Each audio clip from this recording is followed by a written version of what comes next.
Where do I go when there's no one else to turn to? Who do I talk to when no one wants to listen? Who do I lean on? Oh, when there's no foundation stable, I go to the rock. I know He is able. I can go to the rock. Go to the rock of my salvation. I go to the stone that the builders rejected. I run to the mountain, and the mountain stands by me. When all around me is sinking sand, on Christ the solid rock I stand. When I need a shelter, when I need a friend, I can go to the rock.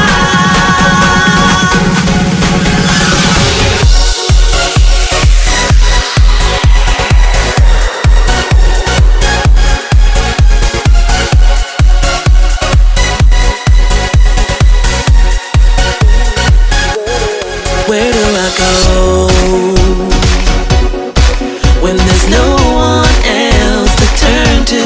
Who do I talk to when no one wants to listen? Who do I lean on? Oh, oh. When there's no foundation stable, I go to the rock. I know He is able. I can go to the rock.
everyone, I'm Graham, and I'm here to give you a little bit of confidence. Confidence is learning to see yourself the way God sees you. When you're confident, you don't just sit around waiting for something to happen. No, when there's a game to be played, you get off the bench and play. When there's a challenge to be met, you face it head on. When there's music to be played, you get in the mix, grab an instrument, and make some noise. See what I mean? Confidence. Believe it or not, some people think the triangle isn't that important of an instrument. The band could get along just fine without it. But we know better, don't we? I mean, how else would you know when someone on TV had a good idea? Or how would you know when someone had the right answer on a game show? The answer is the Yangtze River. And of course, who can forget the dinner bell? Come and get it! Sometimes something that doesn't seem important can make a big difference. And in today's story, we'll see how God used someone who didn't think he was important. And that someone's name was Gideon? Right, Gideon. See you in a bit.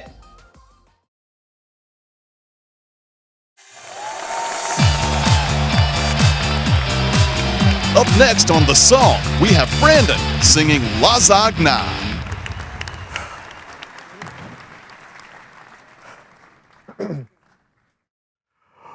Oh, Mrs. Avery, you came to me eating a plate of lasagna. Why hasn't he turned his chair around yet? Am I not passionate enough? Am I too passionate? I knew this was the wrong song choice.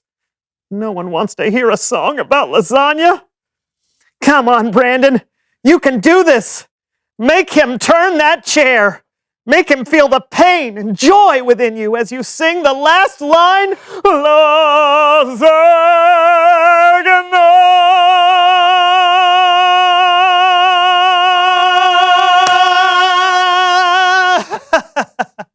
Brandon, that was beautiful. Whoa.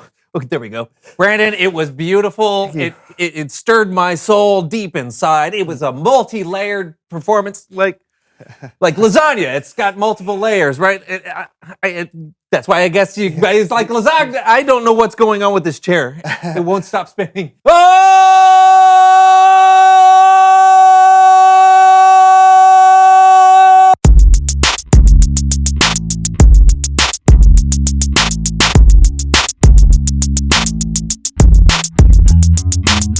Hello, everyone. I'm Brandon. And I'm John. And welcome to the So-and-So Show. And John. Okay. Ready? Kick it, jump it, wiggle it, break it. Oh, come on. Hey, question for you. Yeah. What was that? I have this game called Dance King, and I'm trying to beat my nephew's high score. He challenged me to a dance-off. Oh, cool. Can I try? Yeah, sure. Here, you'll need these. Oh, okay. Why do I need these? Those are the controllers. Oh, great. Do I have to put on the rest of the costume as well? What costume? So I just put these gloves on then and... Yeah. Okay, ready? Yeah. Here we go. Oh, well, okay. Ready? Kick it, spin it, kick it, floss it, break it, jump it, break it, wiggle it, kick it, spin it, jump it. Oh, wow. That is tough. Yeah. Yeah, it is. Phew. Here we go. Ready? Yes! Spin it, wiggle it, spin it, break it, floss it, jump it, kick it. Oh, man! Oh. I'm never going to be able to do this. Oh, no. Come on. You're a great dancer. No, apparently not as good as my nephew. He's going to talk so much trash about this at our next family reunion. How old is he? Almost 4. Okay. Look, I think you can do this, buddy. No, I Yeah, can't. you can. All you need is a little bit of confidence. You got this. You're right. Yeah. Ready? Yes.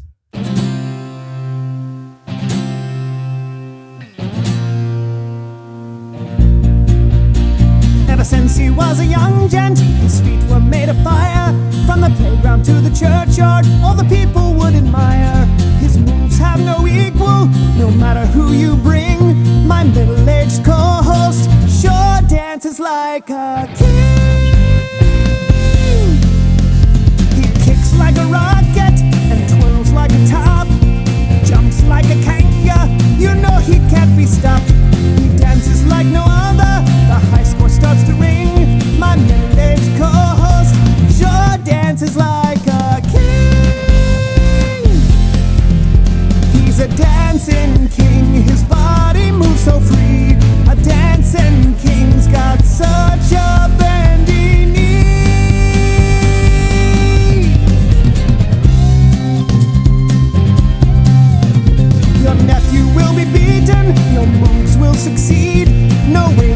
stops now, dancing how the spirit leads. How does his body do that? He's like a human spring. My middle-aged co-host sure dances like a king.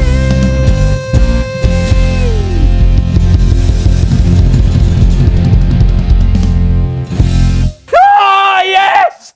You did it! That was amazing! I just had to believe it here,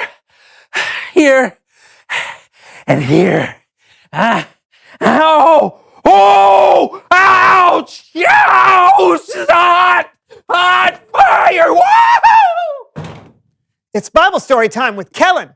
My feet! No!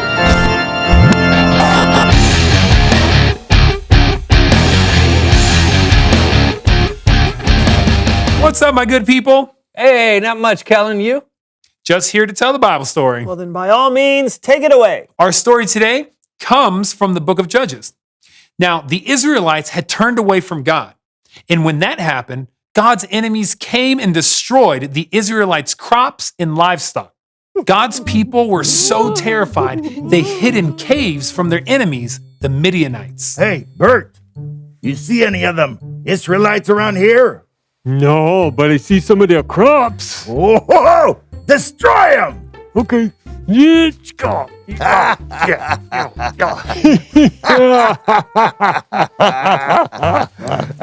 Oh, yeah. Yeah.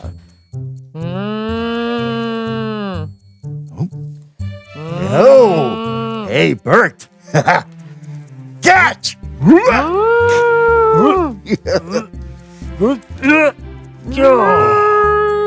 And the cow jumped over the moon. All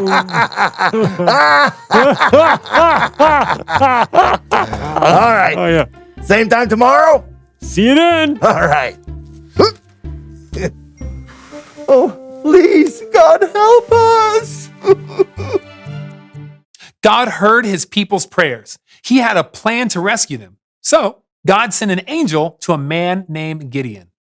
Oh, I hope no one destroys this grain. Gideon! What? Who's there? Mighty warrior, the Lord is with you. Pardon me, sir. The Lord isn't with us. He's deserted us. He handed us over to Midian. I am sending you to save Israel from the Midianites. Yeah. Pardon me, sir. Are you talking to me? I mean, I'm the least important family member in the weakest family of our tribe. I will be with you. Okay. Could you give me a sign so I'll know it's really the Lord talking to me? Oh, here. Take this bread and meat as an offering. Put them on this rock. Oh, okay. There you go.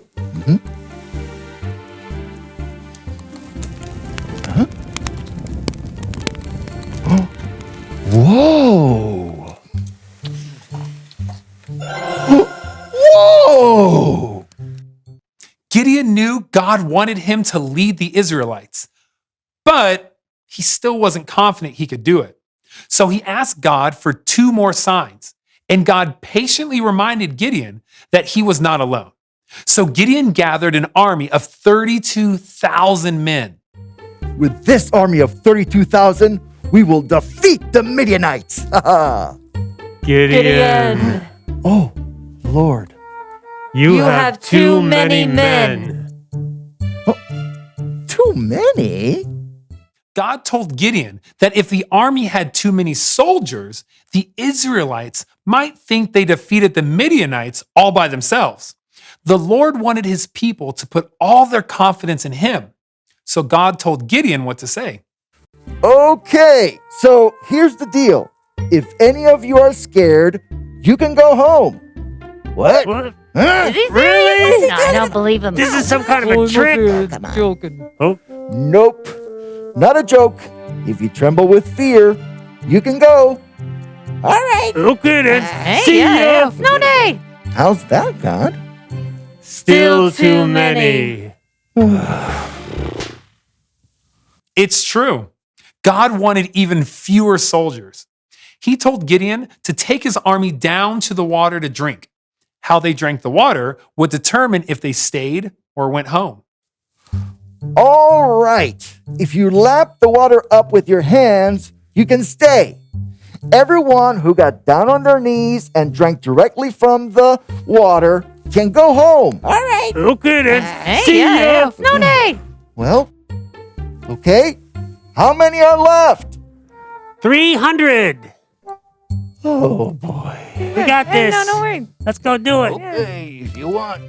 So Gideon and his army of only 300 men prepared to face an army of 130,000 Midianites. It seemed impossible, but through it all, God was with them. Everyone here? Yeah, we're right Yeah. here. No, yeah, we're Okay, for boss. duty. Okay. All right. Everyone gets a trumpet. Yeah. And a torch with a clay jar over it. Okay, that seems a little less effective. I don't know. Sure. Yeah. Now, tonight, we'll go to the Midianite camp, then watch me and do what I do. Yeah. Okay. We're with you. Yeah. We're behind We'll you. do what you do. Around 10 o'clock that night, the Israelites went to the place where the Midianites were sleeping. All 300 of the Israelites had a trumpet and a torch covered by a clay jar. So imagine you're asleep in the middle of the night, and all at once, you hear the sound of 300 trumpets. Break the jars! The Israelite army ran into the camp, broke their clay jars, and revealed the 300 torches. The Midianites were so confused. They thought they had been attacked by a giant army. They started fighting their own people. The Israelites chased the Midianites away. God rescued the Israelites, and in the end, they asked Gideon to be their ruler. But Gideon said no. He said God would rule over them. The end. Action-packed story, Kellen. Thanks. Absolutely. I love how God showed Gideon and all of Israel that he was what they needed the whole time. Yeah, and I loved how God used Gideon to do something amazing, even though Gideon was just a normal person. I mean, he wasn't a superhero or anything. It's true.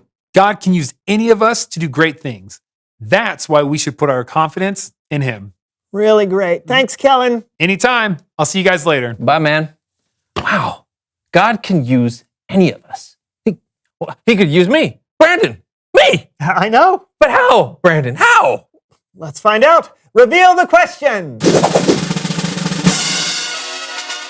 How could God use you? That's what I'm trying to find out. Maybe God can use you to stand up for a friend who's getting picked on. Oh, or he could use you to help a sibling with their homework. Good one. God used you today to help give me the confidence to beat my nephew in Dance King. That's great. And God used me to teach my nephew humility. Your high score is toast, Lance. What? He beat me already. Yeah, 4-year-olds are talented. Almost 4. We'll see you next time on the So-and-So Show. Hey, you want to dance? Of course. Ready? Jump it. Kick it. Spin it. Spin it. Reverse. Reverse. Floss it. Kick it. Wiggle it. Jump it. Jump and wiggle it. Jump and spin it. Kick it. Break it. According to Gideon, he was the least important family member and the weakest family of his tribe. He certainly didn't think God would use him to lead an army to victory over their enemies, but sometimes God uses people who don't seem important to make a big difference. You see this all through the Bible. Think of Jesus. He didn't pick the strongest, smartest, and most holy people to be his 12 closest friends. He picked regular guys, fishermen and tax collectors to be his disciples, and they went on to make a huge difference in the world. Hey, maybe that means God can use someone like me too, or someone like you. We don't have to know everything. We don't have to be important. God can do big things through us. Maybe he can use you to help a friend who's having a bad day. Maybe he can use you to solve a problem in your community. Or you might invent something that's never existed before. You might not think you're that important, and you might not think you're ready to make any kind of big difference. But the truth is, God thinks you're important, and He's totally ready to use you for something amazing. That's the one thing to remember today. God can use you no matter what. Knowing that should give you a little confidence. Why is my mouth watering? Oh, must be dinner time. I'll see you around.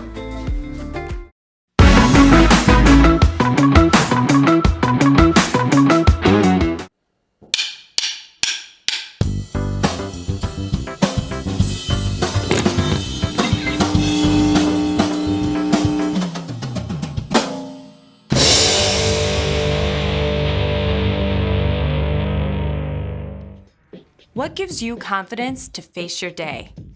Lots of practice? A good night's sleep? Oh, one of Dad's famous breakfasts. A sunshiny day? Brand new shoes? All of these things are great, and they can sure give you a lift. But what happens when you twist your ankle, can't sleep, the pancakes burn, the storm clouds gather, and you get mud on those new kicks? Suddenly, you don't feel so up anymore. It's tough to face your day. You feel downright deflated. But there's a kind of confidence that can't be washed away in a rainstorm. Because what God sees when He looks at you never changes.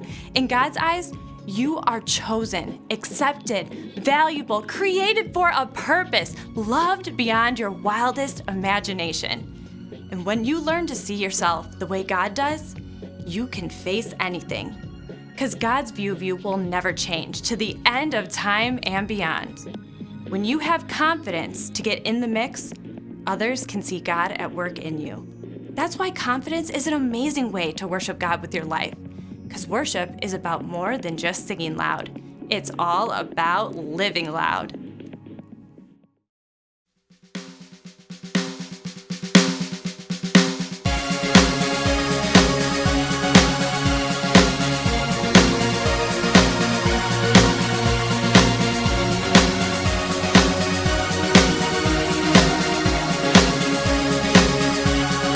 Let revolution start, let it begin with me.